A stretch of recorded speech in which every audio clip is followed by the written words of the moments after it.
to do an overview of a Bendix King GPH command series radio. First off, how do you know that you have a GPH command versus a GPH radio? Two ways to tell. The easiest way is it has round buttons versus the older GPHs have square buttons. Also, if you look on the back in the serial number, you'll see GPH and it'll have CMD in the middle of the serial number. These radios are standard on all first out engines in the city of Fairfield. The standard for these radios, they come with a 9.5-inch antenna. You'll find them with a rechargeable battery. All batteries should be marked as far as the date that they were put in service. We prefer to charge them on the newer Endura chargers. If you look at the bottom of the charger, it'll give you status for the lights. Key point is if you ever see one that's flashing red, it says see user manual, doesn't matter. There's something wrong with the battery. Tag it and send it in to get a new one. You can also use these radios with a clamshell as battery power, and it uses 9 AA batteries. To replace them, if you hold the outside case and push in the middle, they'll pop apart, and then you can replace the batteries inside. So we'll overview the controls of the radio at this point. So along the top here, we have our power on. You'll hear it click. That'll turn the radio on. That's also our volume adjust. Next over, you have your tone guard. Normally, you can just leave this off. It'll feel like it's clicked off. Your radio is going to function fine. The reason we would click this open is as soon as it clicks, you canceled any tone guard that you have, and now you're listening to everything that might be on that frequency. And if you continue to open it up, eventually you'll hear it break squelch. And if you come back a little bit, now that's probably going to receive the weakest of any signal on that frequency. Or you can open and just listen to everything. But in normal use, you can just leave it clicked off like that. Then we have our repeat, if we want to use a repeater or go direct switch. You have your scan switch, and then you have your priority switch. If all these are pushed down towards the face of the radio, everything's off. This is in repeat, scans off, priorities off. If you want to use any of those functions, if you flip them up, now they are on. Then we have our channel selector, so we can rotate through different channels. Switching along to the side of the radio, you have your push to talk button. You also have a connector where you can screw in a lapel mic.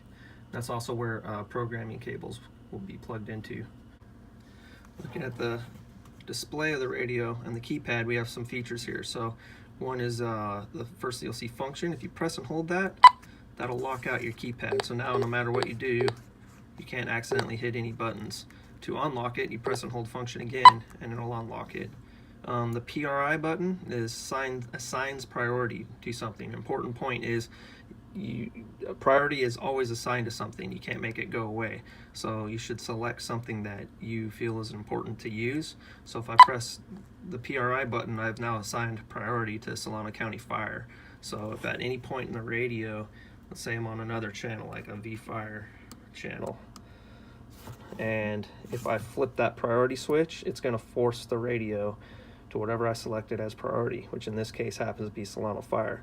So I would always suggest that you assign priority to something that is important to you to use, because it will always be assigned to something. So if you don't choose it, somebody else already did, and you have no idea if you accidentally hit that switch where your radio is going to take you. The next thing down the list here is enter. Enter adds something to your scan list, and clear takes it away. It's important to note that your scan list scans anything in that current group. How do you know what current group you're in? If you press and hold the pound button, it'll give you a title of what that group is. Might not necessarily say the group number. Like in this case, if I press and hold, it just says local unit, which for us is Solano County. But if I press pound 01 enter, it'll take me to group 1. There's 25 different groups available in this radio, as well as a command group. Another feature to note is if you are using a channel that allows you to select a tone, which like LNU East would be one.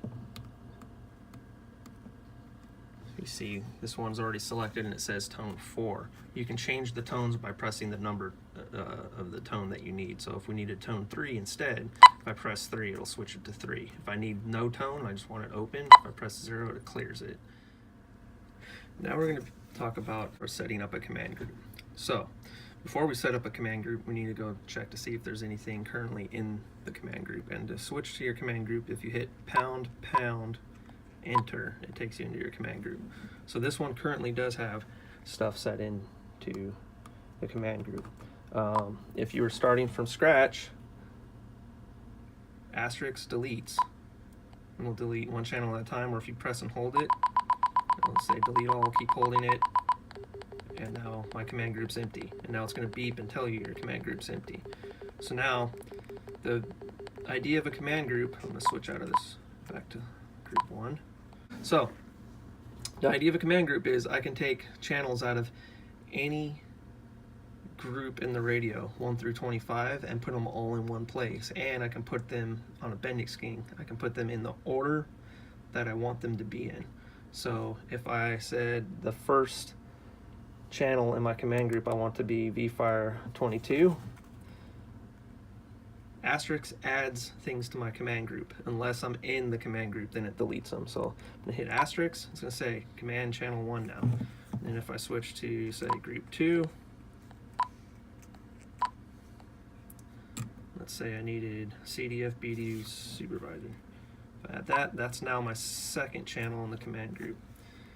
Let's see, pound 05, group 5, we want CDF TAC 10, and let's say CDF TAC 11. So now I have 4 channels in my command group. If that's all I needed, now I go into my command group, pound, enter, it switches to my command group, and now I see them in that order that I selected them. VFire 22, and so on. Now, at this point in time, now I can choose what things would I want to scan. So let's say I wanted to scan them all. If I hit enter, added that to my scan list. Switch to the next one, hit enter, add it to my scan list. Next one, hit enter, hit enter. And maybe I decided, you know what, the supervisor guy's talking too much, I'm going to take him off. We hit clear, he's not on my scan list anymore. Now remember what I talked about with priority earlier.